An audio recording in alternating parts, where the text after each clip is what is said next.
রেমালের প্রভাবে বন্যায় প্লাবিত বরাক উপত্যকা। করিমগঞ্জ হাইলাকান্দির একাধিক স্থানে ভাঙল নদীর বাঁধ। অকাল বন্যায় সর্বত্র হাহাকার। সামুদ্রিক ঘূর্ণিঝড় রেমালের প্রভাবে উত্তর পূর্বে একাধিক রাজ্যে হয়েছে ভারী থেকে অতি ভারী বৃষ্টিপাত। ফলে করিমগঞ্জ জেলার লঙ্গাই নদী জলস্ফীতি দেখা দেয়। একাধিক স্থানে ভেঙে যায় লঙ্গাই নদীর বাঁধ। প্লাবিত হয়েছে অর্ধ শতাধিক গ্রাম। দুদিনের বৃষ্টিতে দক্ষিণ করিমগঞ্জের চেংজুড়ি, উত্তর করিমগঞ্জের গান্ধাইমুখ, পাথারকান্দি বিধানসভার কচুবাড়ি ও বিলবাড়িতে লঙ্গাই নদীর বাঁধ ভেঙে প্লাবিত হয়েছে বিস্তীর্ণ এলাকা। ক্ষতিগ্রস্ত হয়েছে বহু বাড়িঘর। বন্যাক্রান্ত এলাকায় উদ্ধার অভিযানে নেমেছে এসডিআরএফ। করিমগঞ্জে বিপদসীমার উপর দিয়ে বইছে লঙ্গাই ও সিংলা নদী। মিজোরামে অতি ভারী বৃষ্টির ফলেই লঙ্গাই সিংলায় জলস্ফীতি। বারৈগ্রাম চেংজুড়ি গ্রামে লঙ্গাই নদীর ভাঙন ভয়াবহ রূপ ধারণ করেছে।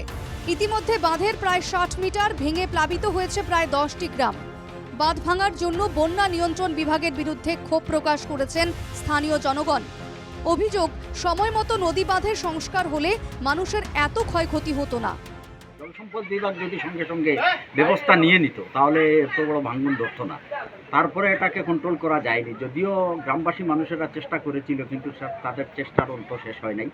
শেষ পর্যন্ত এই আধা ঘন্টার ভিতরে প্রথমে 10 মিটার, তারপরে 20 মিটার, তারপরে 30 মিটার এবং এখন 60 মিটার পর্যন্ত এটা প্রশস্ত হয়েছে। এবং খরস্রোতা নদী যে লঙ্গাই, উপর দিক থেকে জল বেড়ে আসছে এবং এই হিসাবে ভাঙনটা ভয়ানক হয়ে গিয়েছে। এখানে সম্মুখে আছিল একটা বিদ্যালয়, সেটা ভেঙে চুরমার করে ডেস্ক, বেঞ্চ বা রেকর্ডপত্র বিদ্যালয়ের সমস্ত জিনিস পাশিয়ে নিয়ে চলে গিয়েছে। এবং পাশে কয়েকটা বাড়ি আছে, সেগুলো পুরোপুরি প্লাবিত।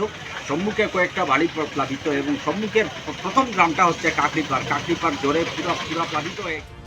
মাত্র এক রাতের মধ্যেই বন্যায় ডুবেছে করিমগঞ্জ জেলা। হাইলাকান্দি জেলায়ও ভয়াবহ রূপ ধারণ করেছে বন্যা। কাটাখাল নদীর জলস্ফীতির ফলে দুটি স্থানে ভেঙে যায় নদীর বাঁধ। তসলা ও আংকাই লঙ্কাই এলাকায় কাটাখাল নদীর বাঁধ ভেঙে প্লাবিত বিস্তীর্ণ এলাকা। জলবন্দী কয়েকশো পরিবার। বহুতবার বন্যা দেখেছি, কিন্তু এইবারের বন্যা মানে বন্যার মতো আর বন্যা কোনোদিন দেখিনি। যে বন্যার জল এত দ্রুত গতিতে বাড়ছে ও যেভাবে জ্বালানি কাঠগুলা এসেছে, মানে এইভাবে কাঠ আসা কোনোদিন দেখি নাই। এইভাবে ভয়াবহ পরিস্থিতির রূপ নিচ্ছে কাটাখাল নদী। আমি জনসাধারণের কাছে অনুরোধ করছি, আতঙ্কিত হবেন না। আমরা এই বন্যা মোকাবিলা করতে হবে ও আমাদের হাইলাকান্দি প্রশাসন ও সক্রিয় ভূমিকা নেওয়ার জন্য আমি প্রশাসনের কাছে অনুরোধ জানাচ্ছি। এবারের বন্যায় আতঙ্কিত মানুষ। এর আগে এত দ্রুত জলস্ফীতি দেখা দেয়নি, তাই নিচু এলাকার মানুষ শঙ্কিত। করিমগঞ্জ হাইলাকান্দি জেলার মতো কাছাড়েও বাড়ছে বরাক ও তার শাখা নদীর জল। এই দুর্যোগের মধ্যে মধুরা পাথর কোয়ারিতে দেখা গেল ভয়ঙ্কর দৃশ্য। মধুরা নদীতে ভেসে গেল পাথর ভর্তি ডাম্পার। দৈবক্রমে রক্ষা পেলেন ডাম্পারের চালক ও সহচালক। স্থানীয় সূত্রে জানা গিয়েছে, মধুরা নদীতে জল ছিল না।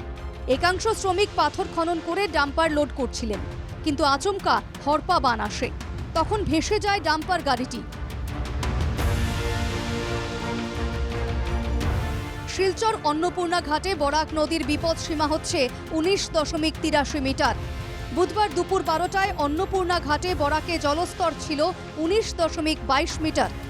দুপুর 3টে অন্নপূর্ণা ঘাটে বিপদ সীমা অতিক্রম করে বরাক নদী। বন্যা নিয়ন্ত্রণ বিভাগের তথ্য মতে বরাক নদীতেও বাড়ছে জলস্তর। উধারবন্দ ও বরখোলা বিধানসভা এলাকার বিস্তীর্ণ এলাকা। কিছু কিছু স্থানে রাস্তার উপর দিয়ে বইছে বন্যার জল। ক্ষতিগ্রস্ত হয়েছেন হাজার হাজার মানুষ। এক কথায় বরাকের 3 জেলায় এই মুহূর্তে হাহাকার পরিস্থিতি। একসঙ্গে প্রতিটি নদীতে জলোচ্ছ্বাস দেখা দেওয়ায় মানুষ তীব্র আতঙ্কিত। উল্লেখ্য, সামুদ্রিক ঘূর্ণিঝড় রেমালের প্রভাবে মিজোরাম, মণিপুরে ভারী বৃষ্টিপাতের ফলেই বন্যায় প্লাবিত হয় বরাক উপত্যকা। জলবন্দী 3 জেলার কয়েক হাজার মানুষ। করিমগঞ্জ থেকে মিষ্টু দত্ত, শিলচর থেকে পাপলু দাস ও হাইলাকান্দি থেকে অনুপম সিং এর রিপোর্ট, NKTV বাংলা।